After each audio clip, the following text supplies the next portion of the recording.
नमस्ते दोस्तों, आज हम स्टार्ट करने वाले हैं क्लास 11 की फिजिक्स। क्लास 12 की फिजिक्स जो है चल रही है, उसमें फर्स्ट चैप्टर कंप्लीट हो चुका है, सेकंड चैप्टर स्टार्ट कर दिया है मैंने। आज स्टार्ट करूंगा मैं क्लास 11 की फिजिक्स। तो स्टार्ट करने से पहले इस वीडियो में आज हम डिस्कस करेंगे क्लास 11 फिजिक्स सिलेबस, क्योंकि कोई भी कोर्स स्टार्ट करने से पहले हमें उसके सिलेबस के बारे में कंप्लीट जानकारी होनी चाहिए। ठीक है, तो चलिए शुरू करते हैं बिना किसी देरी के। हम सिलेबस डिस्कस करेंगे। आज मेरे पास पीडीएफ है, आप चाहें तो सीबीएसई की वेबसाइट से डाउनलोड कर सकते हैं, यूपी बोर्ड की वेबसाइट से डाउनलोड कर सकते हैं। यूपी बोर्ड और सीबीएसई बोर्ड का सिलेबस बिल्कुल सेम है, दोनों एनसीईआरटी पैटर्न पर चल रहे हैं और टॉपिक वाइज एक एक टॉपिक दोनों बोर्ड में सेम है। तो आप चाहे यूपी बोर्ड इंग्लिश मीडियम से हैं या फिर सीबीएसई बोर्ड से हैं, तो दोनों के लिए सेम सिलेबस है और आप इस वीडियो को देख सकते हैं। तो क्या देखेंगे आज हम? क्लास 11 फिजिक्स सिलेबस देखने वाले हैं।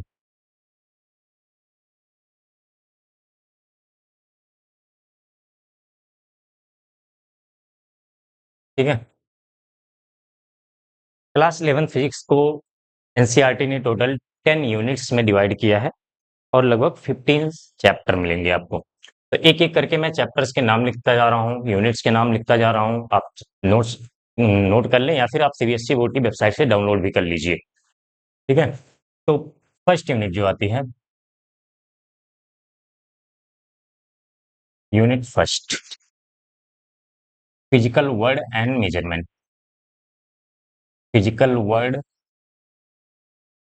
And measurement. ठीक है, ये है आपकी फर्स्ट यूनिट। इसमें दो चैप्टर आएंगे। एक बात मैं बता दूं आपको, जो ये फिजिक्स का सिलेबस है वो दो पार्ट में बटा हुआ है। आप जब बुक्स खरीदने जाएंगे एनसीईआरटी की हो या कोई भी रेफरेंस बुक खरीदेंगे, उसमें दो पार्ट होंगे। एक फिजिक्स फर्स्ट हम बोलेंगे और एक दूसरा सेकंड। तो पहले फर्स्ट का सिलेबस डिस्कस करते हैं, फिर जो है सेकंड का। तो चैप्टर फर्स्ट जो है फिजिकल वर्ड। फिजिकल वर्ड हालांकि एनसीईआरटी ने सिलेबस से हटा दिया है। ठीक है, चैप्टर का नाम मैं लिख दे रहा हूँ, सिलेबस से हटा दिया गया है इस चैप्टर को।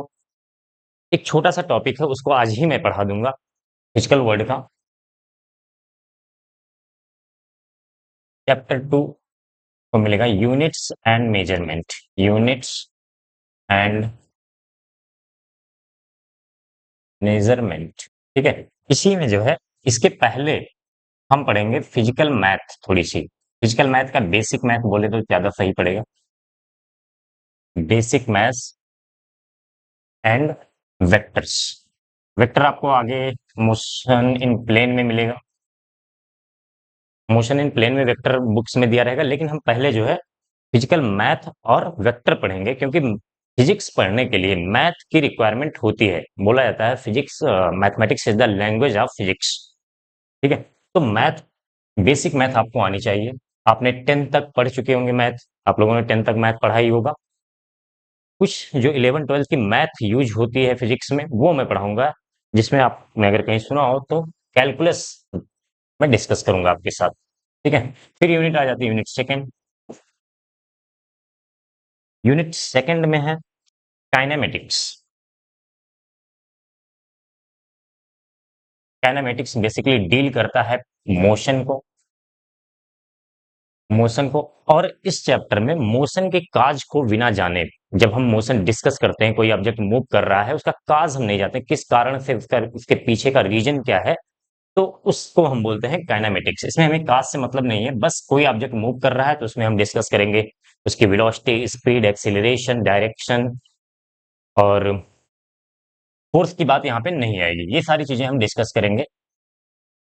डिस्टेंस कितना कवर कर रहा है, टाइम कितने कितने टाइम में कितना डिस्टेंस कवर कर रहा है, ये सारी चीजें डिस्कस करेंगे। ठीक है, तो इसमें जो है दो चैप्टर मिलेंगे आपको। Chapter 3, motion in a straight line. Motion in a straight line. और चैप्टर 4, चैप्टर 4 हो जाएगा motion in a plane. Motion in a plane, basically इसको हम 2D मोशन कहते हैं। इसको 1D मोशन मतलब टू डायरेक्शनल मोशन इसको बोलते हैं। ठीक है, इसी में इसी में आपको मिलेगा सर्कुलर मोशन। सर्कुलर मोशन पहले एक अलग चैप्टर होता था, अब एनसीईआरटी ने इसी में इसको शामिल कर लिया है। यूनिट थर्ड पे आ जाते हैं। Unit third, laws of motion. Laws of motion यहां से शुरू होते हैं न्यूटन भाई साहब।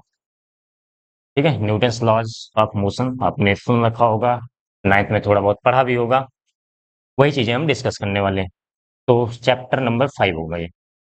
चैप्टर 5, चैप्टर का नाम भी यही मिलेगा, लॉज ऑफ मोशन। एक ही चैप्टर है, थोड़ा बड़ा चैप्टर है, डिस्कस करेंगे सारी चीजें इसमें। Momentum conservation, momentum, impulse, force, ये सारी चीजें डिस्कस करेंगे। ठीक है, यूनिट नंबर 4 आता है। Unit 4, work, energy and power. Chapter का नाम भी यही है। चैप्टर के कौन सा हो जाएगा? Chapter 6, work, energy and power. Work, energy and power. तो इसमें क्या हम पढ़ेंगे? सबसे पहले वर्क। वर्क नाइन्थ में पढ़ा होगा आपने, वर्क डन बाय, लेकिन constant force, work done by constant force पढ़ा होगा वो। यहाँ पे एक नया आएगा जो work done by variable force हम निकालेंगे। और energy, potential energy, kinetic energy, ये सारी एनर्जीज हम पढ़ेंगे। उसके बाद पावर के बारे में डिस्कस करेंगे। ठीक है, तो ये 4 यूनिट हो गई और इसमें 6 चैप्टर हो गए। इनको आप नोट कर लीजिए, चाहे स्क्रीनशॉट ले लीजिए। फिर जो है मैं आगे बढ़ता हूँ। रफ कर दें इसको।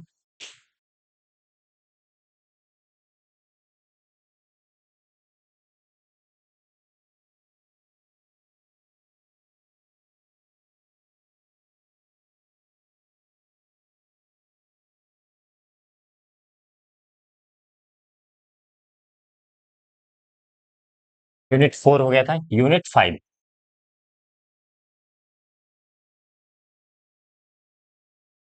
Motion of system of particle. Motion of system of particles and rigid body. And rigid body. इसमें चैप्टर कौन सा हो गया था? चैप्टर 6 हो गया था। चैप्टर 7, चैप्टर 7 में system of particle, system of particle and rotational motion. जो रोटेशनल मोशन, ठीक है। रिजिड बॉडी क्या होती है, रोटेशनल मोशन क्या होता है, सारे एंगुलर वेलोसिटी यहाँ पे पढ़ेंगे, एंगुलर एक्सीलरेशन पढ़ेंगे। और रोटेशनल मोशन के लिए हम इक्वेशन ऑफ मोशंस भी यहाँ पे डिस्कस करेंगे।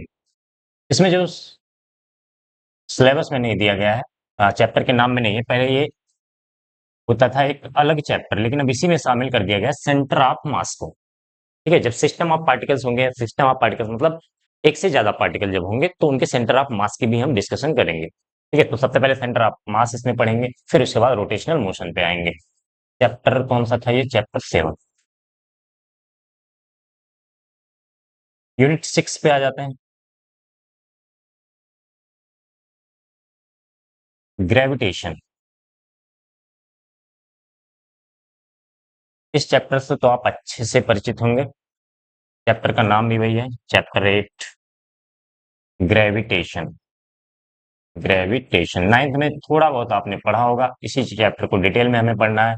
Kepler's law of planetary motion इसमें डिस्कस करेंगे, Kepler's law, Newton's law of gravitation पढ़ेंगे।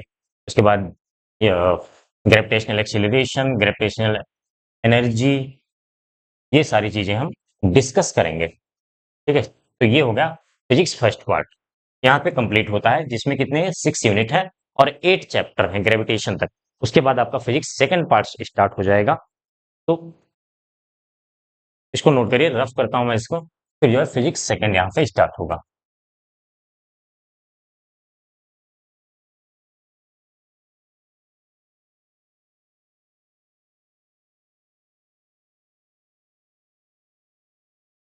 यूनिट 6 हो गया था। यूनिट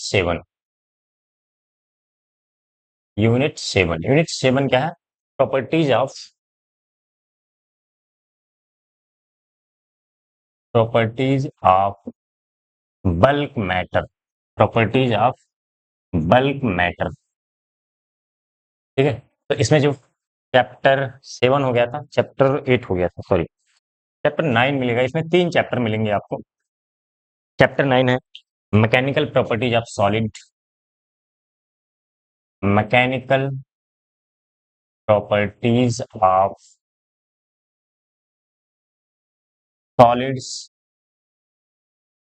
इसमें बेसिकली हम इलास्टिसिटी डिस्कस करेंगे। कुछ रेफरेंस बुक में चैप्टर का नाम इलास्टिसिटी ही हो सकता दिया गया हो। ठीक है, चैप्टर 10 जो होगा मैकेनिकल प्रॉपर्टीज ऑफ फ्लूइड्स आ जाएगा। मैकेनिकल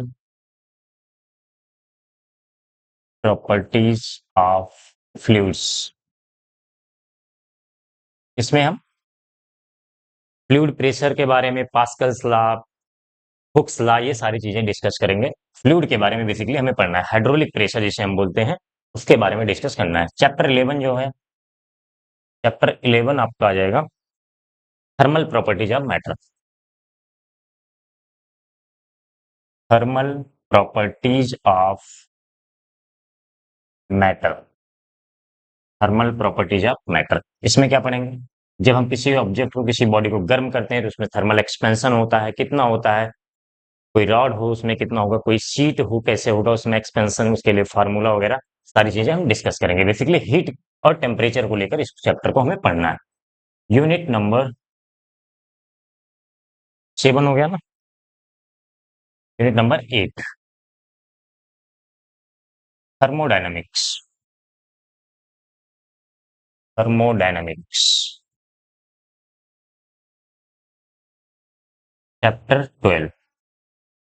तो चैप्टर का नाम भी थर्मोडायनामिक्स ही है, चैप्टर का नाम भी थर्मोडायनामिक्स ही है। इसमें हम क्या क्या पढ़ेंगे, basic definition of temperature, temperature को कैसे डिफाइन किया, zeroth law of thermodynamics, first law और सेकंड लॉ ऑफ थर्मोडायनामिक्स पढ़ेंगे। इसी में हमें कॉर्नोट इंजन भी पढ़ने को मिलेगा। इंजन का जो बेसिक कॉन्सेप्ट होता है, बहुत डिटेल में तो नहीं है, लेकिन जितना है उतना हम डिस्कस करेंगे। चैप्टर 12 होगा। अब आ जाते हैं यूनिट 9 पर। यूनिट 9, यूनिट 9 में क्या है, kinetic theory of gases, kinetic theory of gases, KTG short में बोलते हैं, केटीजी। ठीक है, चैप्टर 13।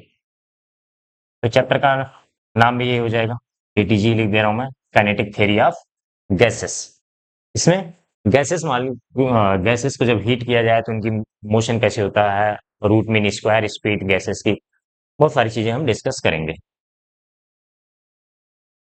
और last unit, unit number 10 oscillation and waves, oscillations and waves. Chapter number 14 हो जाएगा, चैप्टर 14 ऑक्सीलेशन चैप्टर मिलेगा आपको। ऑक्सीलेशन, ऑक्सीलेशन, ऑक्सीलेशन क्या होता है, पीरियोडिक मोशन क्या होता है, ये सारी चीजें। इसका मेन चैप्टर जो होगा सिंपल हार्मोनिक मोशन, एसएचएम। ठीक है, चैप्टर नंबर 14 था ये। चैप्टर 15 यानी कि लास्ट चैप्टर है आपका, वेव्स। अच्छा, इसी में ऑक्सीलेशन में आपने अगर थोड़ा बहुत कोई ऑक्सीलेटरी मोशन हो रहा हो तो उसके लिए हम डिफाइन करते हैं वेवलेंथ, एम्पलीट्यूड, टाइम पीरियड और फ्रीक्वेंसी, ये सारी चीजें इसमें पढ़ेंगे। और फिर चैप्टर नंबर 15 आ जाएगा वेव्स। वेव में क्या होता है, वेव के बारे में डेफिनेशन वगैरह हम देखेंगे। उसके बाद progressive wave, standing wave, wave in a string, ये सारे छोटे छोटे चैप्टर आपको इस चैप्टर में मिलेंगे। ठीक है, तो एनसीईआरटी ने जो सिलेबस डिफाइन किया है बहुत शॉर्ट में लिखा है इसको। वेव्स में आपको 2-3 चैप्टर मिल जाएंगे, ऑक्सीलेशन में 2 चैप्टर मिल जाएगा। और ऐसे अगर रेफरेंस बुक लेंगे तो उसमें नंबर ऑफ चैप्टर्स जो है आपको ज्यादा मिल सकते हैं, तो उसको देख के घबराना नहीं है आपको। ठीक है, सिलेबस इतना ही है, अब जैसे वेब में 3 चैप्टर हो सकता है, रेफरेंस बुक में लिखा हो। एनसीईआरटी में एक ही बुक मिलेगा, एक ही चैप्टर मिलेगा, लेकिन रेफरेंस बुक में अलग-अलग पार्ट में इसको बताया जाता है। तो ये सिलेबस कंप्लीट हो गया। जो पहला चैप्टर है, फिजिकल वर्ड मैंने लिखा है, वो सिलेबस से हटा दिया गया है, लेकिन मैं डिस्कस करूंगा उसके बारे में थोड़ा-सा। होना चाहिए था उस चैप्टर को, क्योंकि आप जैसे 10th से 11th में आए हैं, तो वहाँ पे 4 ही चैप्टर था। अब 4 से सीधे 15 चैप्टर यहाँ दिख रहा है। रेफरेंस बुक में 20-25 चैप्टर लगभग दिखता है अलग-अलग बुक्स में। तो इतना बड़ा सिलेबस होता है, तो पहले बच्चों के दिमाग में एक फिजिक्स के लिए इंटरेस्ट पैदा करना होता है, और ये काम वही चैप्टर करता था, फिजिकल वर्ड। उसे हम फिजिकल वर्ड मतलब कैसे हम फिजिक्स की डेफिनेशन डेफिनेशन पढ़ते हैं, फिजिक्स से कैसे कोई इन्वेंशन होता है, कोई आविष्कार करते हैं, फिर उसको टेक्नोलॉजी में कैसे कन्वर्ट करते हैं, उसे हम अपने ह्यूमन लाइफ को सिंपल बनाने के लिए कैसे यूज करते हैं। ठीक है, तो मैं एक लाइन बोल दे रहा हूँ कि फिजिक्स की डेफिनेशन जो होती है कि study of nature and it's phenomena, कि हमारे आसपास जो कुछ भी दिख रहा है, जो कुछ भी हम देख सकते हैं, फील कर सकते हैं, उसे हम नेचर कहते हैं। और इसी नेचर के बारे में स्टडी और उसमें होने वाली घटनाओं को जब हम स्टडी करते हैं, तो इसी प्रोसेस को हम फिजिक्स कहते हैं। अब उन्हीं घटनाओं को स्टडी करके जब हम कोई इन्वेंशन कर देते हैं, तो उसको हम बोलते हैं इंजीनियरिंग। और इंजीनियरिंग को जब हम ह्यूमन लाइफ के लिए ह्यूमन लाइफ को सिंपल बनाने के लिए हम यूज करते हैं इंजीनियरिंग को, तो उसे हम बोलते हैं टेक्नोलॉजी। एक एग्जांपल से मैं बताता हूँ। आप सब लोग को पता होगा कि स्टीम इंजन को इन्वेंट किया था जेम्स वाट ने। उन्हीं के नाम पर पावर की यूनिट भी पड़ी है, वाट। तो इसके पीछे की स्टोरी है, लेकिन मैं बहुत शॉर्ट में एग्जांपल बता रहा हूँ कि जब एक किसी बर्तन में जो है पानी उबल रहा था, उसके ऊपर ढक्कन रखा हुआ था। तो जब पानी उबल रहा था, तो उसमें से भाप जब बनी, तो उसने ढक्कन को जो है पुश किया, ऊपर पुश किया। तो जेम्स वाट ने इस बात को ऑब्जर्व किया और उसके ऊपर एक पत्थर रखा। कुछ देर बाद फिर वो ढक्कन ऊपर उठने लगा, एक बड़ा पत्थर रखा। इस तरह से बड़ा पत्थर रखते रखते तो उन्होंने रियलाइज किया कि भाप में जो है पावर है, वो फोर्स लगा रही है ढक्कन को अप करने की। यही थॉट प्रोसेस यहीं से शुरुआत हुई। नेचर में एक घटना हो रही थी, जिसे जेम्स वाट ने ऑब्जर्व किया। उसको ऑब्जर्व करके, अब इसी चीज को फिजिक्स बोलेंगे, ऑब्जर्व जो किया और उस फिनोमिना का स्टडी किया उन्होंने, तो इसी चीज को हम फिजिक्स बोलेंगे। उसी फिजिक्स से जो है उन्होंने भाप का इंजन बना दिया। स्टीम इंजन आपने सुना होगा, पहले ट्रेनें वगैरह चलती थी उससे, अब तो नहीं चलती है, अब तो इलेक्ट्रिक ट्रेनें आ गई हैं। तो वहां से इंजन बनाया। इंजन बनाने के प्रोसेस को बोलेंगे इंजीनियरिंग। ठीक है, अब उस इंजन का यूज ट्रेन में होने लगा, जो कि ह्यूमन लाइफ को, ट्रेवलिंग को बहुत आसान बना दिया जिसने। तो इस इंजन को ह्यूमन लाइफ में यूज करना, ट्रेन बना देना, इसको बोलते हैं हम टेक्नोलॉजी। ठीक है, तो ये बेसिक मैंने फिजिकल वर्ड का एक टॉपिक है फिजिकल वर्ड में, जो कि हमें जरूर पढ़ना चाहिए, फंडामेंटल फोर्सेस। ठीक है, तो मैं छोटा सा टॉपिक है, मैं यहीं पे बता दे रहा हूँ।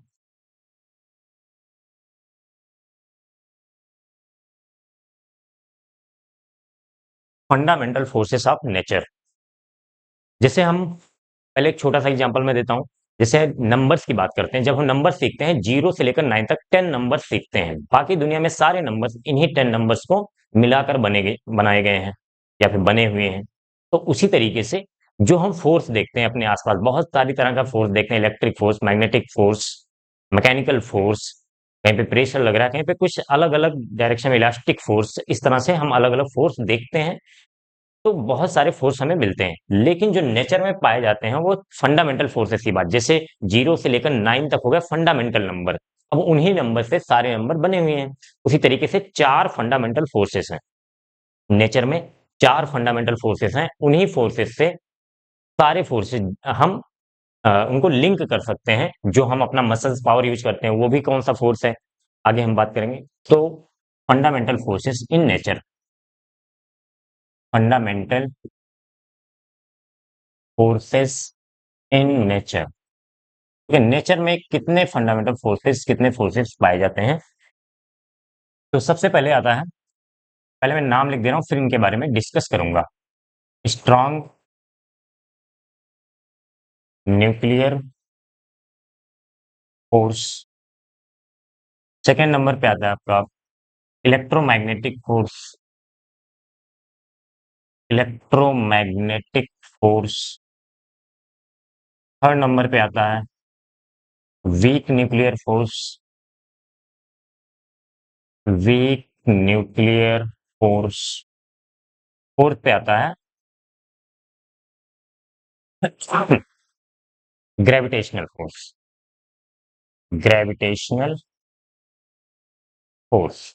ये हो गए आपके फंडामेंटल चार फोर्सेस जो नेचर में पाए जाते हैं। इनका सीक्वेंस जो है, सीक्वेंस में ही मैंने लिखा है, नीचे आने पे इनकी स्ट्रेंथ जो है वीक होती है, कम होती जाती है। स्ट्रेंथ, स्ट्रेंथ जो है सबसे स्ट्रांग फोर्स जो नेचर में पाया जाता है वो स्ट्रांग न्यूक्लियर फोर्स है। फिर उससे वीक होता है इलेक्ट्रोमैग्नेटिक फोर्स, फिर उससे वीक होता है वीक न्यूक्लियर फोर्स, फिर सबसे वीक जो होता है वो होता है ग्रेविटेशनल फोर्स। ठीक है, ग्रेविटेशनल फोर्स, न्यूक्लियर फोर्सेस, थोड़ा बहुत इनके बारे में आपने सुना होगा। मैं इनके बारे में डिटेल में बता देता हूँ क्या होता है, कहाँ पे ये लगता है। जैसे हम ग्रेविटेशनल फोर्स की बात करें तो ये आपको पता होगा कि दो मासेस के बीच में लगता है, और इनकी रेंज क्या होती है। रेंज मतलब इनके लिए कोई रिक्वायरमेंट है, कितने डिस्टेंस पे लग सकते हैं, मैक्सिमम कितने दूरी पर हो वो मास तो लग सकते हैं। ठीक है, एक एक करके मैं डिस्कस कर रहा हूँ चारों फोर्सेस। फर्स्ट जो है strong nuclear force, strong nuclear force. ठीक है, ये एक्ट करता है इनसाइड द न्यूक्लियस। न्यूक्लियस एक तो होता है क्वार्क, अगर आपने सुना, इलेक्ट्रॉन प्रोटॉन न्यूट्रॉन सबने सुना होता है। न्यूक्लियस में प्रोटॉन और न्यूट्रॉन होते हैं। तो प्रोटॉन पर पॉजिटिव चार्ज होता है, इलेक्ट्रॉन पर नेगेटिव चार्ज होता है। आपने ये भी सुना होगा same type of charge attract each other, मतलब sorry, same type of charge repel each other. अगर जो सेम टाइप के चार्ज हैं, इलेक्ट्रॉन इलेक्ट्रॉन या प्रोटॉन प्रोटॉन है, तो उनके बीच में रिपल्सन का फोर्स लगता है, और अपोजिट चार्ज है तो उनके बीच अट्रैक्शन का फोर्स लगता है।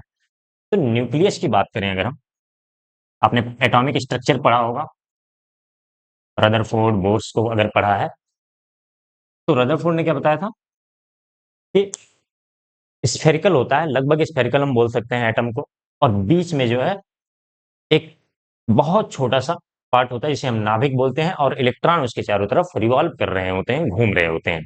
तो नाभिक जो है, न्यूक्लियस जिसे हम कहते हैं, न्यूक्लियस बहुत छोटा होता है। जैसे अगर आपका रूम पूरा एटम है, तो उसमें एक सुई की नोक के बराबर होता है न्यूक्लियस, और इस सुई की नोक में, न्यूक्लियस में क्या क्या होता है, प्रोटॉन और न्यूट्रॉन। प्रोटॉन प्रोटॉन के बीच में तो रिपल्सन का फोर्स लगेगा, सेम टाइप ऑफ चार्ज है। तो फिर ये इतने कम स्पेस में जो है कैसे स्टेबल, कैसे रुका हुआ है, इसी चीज को डिफाइन करने के लिए इमेजिन एक नया फोर्स डिफाइन डिफाइन किया गया जिसे बोला गया स्ट्रॉन्ग न्यूक्लियर फोर्स। तो हम बोल सकते हैं, या फिर एक सब एटॉमिक पार्टिकल, प्रोटॉन का और न्यूट्रॉन का सब एटॉमिक पार्टिकल होता है क्वार्क। क्वार्क के बारे में आप 12th में थोड़ा बहुत पढ़ोगे, बस अभी ये समझ लो। क्वार्क होता है जिससे प्रोटॉन और न्यूट्रॉन बने हुए हैं। ठीक है, इनको ये फ्री स्टेट में नहीं पाए जाते हैं, अगर इनको तोड़ा जाए, अलग अलग किया जाए, तो वो फिर से फ्री स्टेट में होते ही नहीं है, ये मतलब प्रोटॉन और न्यूट्रॉन के रूप में होते हैं। हम इमेजिन करते हैं ये सब एटॉमिक पार्टिकल इन्हें बोला जाता है।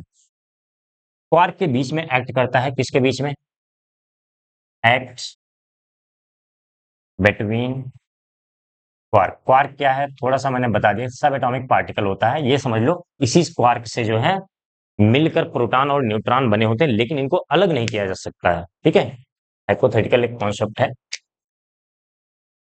एक्ट्स बिटवीन क्वार्क, और ये क्या करता है, holds,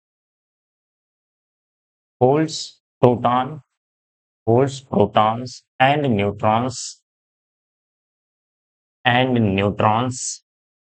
inside the nucleus, inside the nucleus. ठीक है, न्यूक्लियस के अंदर जो है प्रोटॉन और न्यूट्रॉन को ये एक साथ होल्ड करता है।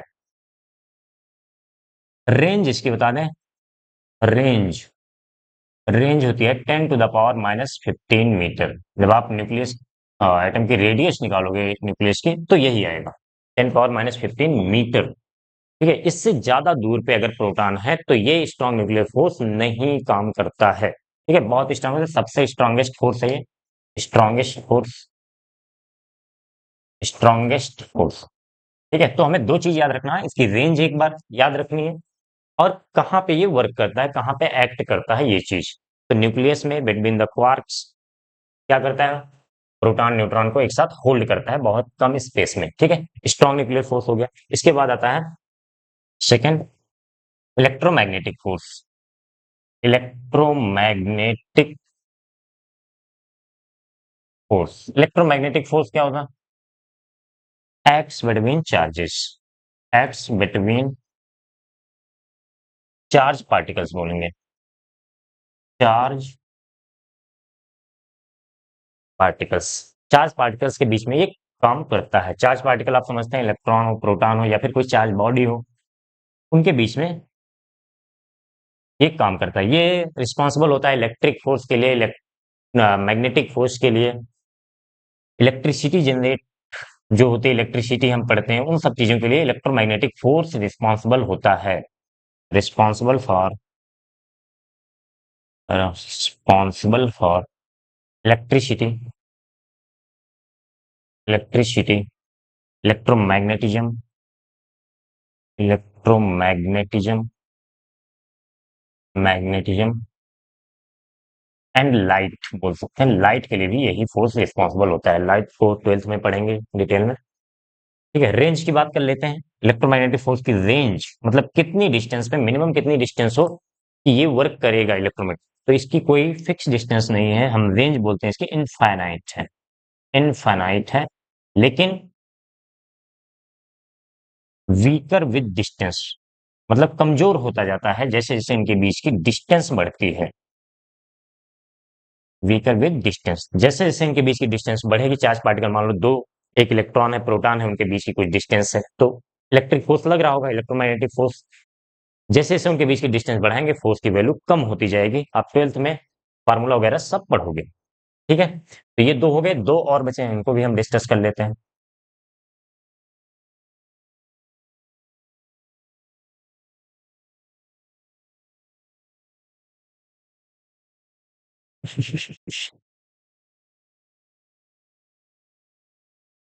उसके बाद आ जाता है weak nuclear force, number third है weak nuclear force. Weak nuclear force क्या होता है? ये रिस्पॉन्सिबल होता है बीटा डीके के लिए, बीटा डीके और बीटा डीके। तो अगर आपने रेडियो एक्टिविटी कभी सुना है तो हैवी न्यूक्लियस में लगभग एटॉमिक नंबर 83 बिस्मथ के बाद के जो न्यूक्लियस हैं, उनमें से ये alpha particle, beta particle and gamma rays emission होता है। उसमें से एक पार्टिकल है बीटा, और बीटा डीके के लिए रिस्पॉन्सिबल होता है वीक न्यूक्लियर फोर्स, जिसे हम बोलते हैं न्यूट्रिनो। यहाँ पे आएगा न्यूट्रिनो, पढ़ोगे आप, एंटी न्यूट्रिनो। ये भी सब एटॉमिक पार्टिकल हैं, एटम के सब एटॉमिक पार्टिकल, जैसे इलेक्ट्रॉन, प्रोटॉन, न्यूट्रॉन पार्टिकल हैं। आपने एक नया सुना आज, क्वार्क सुना, और इसी तरीके से न्यूट्रिनो, एंटी न्यूट्रिनो, ये सारे बहुत सारे सब एटॉमिक पार्टिकल्स होते हैं। तो सब एटॉमिक पार्टिकल्स न्यूट्रिनो के बीच में लगता है, न्यूट्रिनो। ठीक है, इसमें न्यूट्रॉन जो है प्रोटॉन में कन्वर्ट होता है और एक फ्रेश इलेक्ट्रॉन जनरेट होता है। सारी चीजें अगर आप ट्वेल्थ के सिलेबस से भी हटा दिया गया है रेडियो एक्टिविटी, तो अगर आपको कभी मौका मिला तो ये सारी चीजें पढ़ोगे। रिस्पॉन्सिबल फॉर बीटा डी की रेंज देख लेते हैं इसकी। रेंज, रेंज होती है 10⁻⁻18 मीटर, यानी कि जो स्ट्रॉन्ग न्यूक्लियर फोर्स था 10⁻⁻15 मीटर, उससे भी कम डिस्टेंस होनी चाहिए, तब जाके ये फोर्स एक्ट करता है। वो 10⁻⁻15 था, इसमें 10⁻⁻18 है। लास्ट पढ़ लेते हैं हम ग्रेविटेशनल फोर्स। इससे आप अच्छे से जान पहचान होगी आपकी। ग्रेविटेशनल फोर्स कहाँ काम करता है? Acts between masses, acts between masses, यानी कि दो मास होंगे, उनके बीच में काम करता है। न्यूटन्स लॉ ऑफ ग्रेविटेशन आपने पढ़ा है, इसके लिए फार्मूला है हमें हमारे पास। रेंज इसकी बात कर लेते हैं। इसकी भी रेंज होती है इनफाइनाइट, इनफाइनाइट, इनफाइनाइट। और ये भी डिस्टेंस बढ़ता है तो वीक होता जाता है, वीकर विद डिस्टेंस, यानी कि डिस्टेंस बढ़ने के साथ साथ ये फोर्स वीक होता जाता है। रिस्पॉन्सिबल होता है ये, आप प्लेनेटरी मोशन की बात करें तो प्लेनेटरी, जैसे अर्थ सन के अराउंड रिवॉल्व कर रही है, तो अर्थ और सन के बीच में ग्रेविटेशनल फोर्स ही लगता है जो उसे सेंट्रीपिटल फोर्स प्रोवाइड करता है। ठीक है, सारे फोर्स सेंट्रीपिटल फोर्स पढ़ोगे आप। तो हमने आज डिस्कस कर लिया क्लास 11 का सिलेबस, और फिजिकल वर्ल्ड में जो एक छोटा सा टॉपिक था जो हमारे लिए इंपॉर्टेंट है, इसको जानना जरूरी है, फंडामेंटल फोर्सेस इन नेचर। तो चारों फोर्स, उनका सीक्वेंस, सबसे स्ट्रॉन्गेस्ट होता है और ये वीकेस्ट होता है। ये सबसे वीकेस्ट फोर्स है। सबसे स्ट्रॉन्गेस्ट स्ट्रॉन्ग न्यूक्लियर फोर्स, फिर उसके बाद आता है इलेक्ट्रोमैग्नेटिक फोर्स, फिर उसके बाद वीक न्यूक्लियर फोर्स, और सबसे लास्ट में आता है ग्रेविटेशनल फोर्स। ठीक है, अब नेक्स्ट वीडियो में हम स्टार्ट करेंगे, बेसिक मैथ पढ़ेंगे पहले, फिर उसके बाद वेक्टर्स पढ़ेंगे, तब जाके आपका यूनिट्स एंड मेजरमेंट शुरू होगा। ठीक है।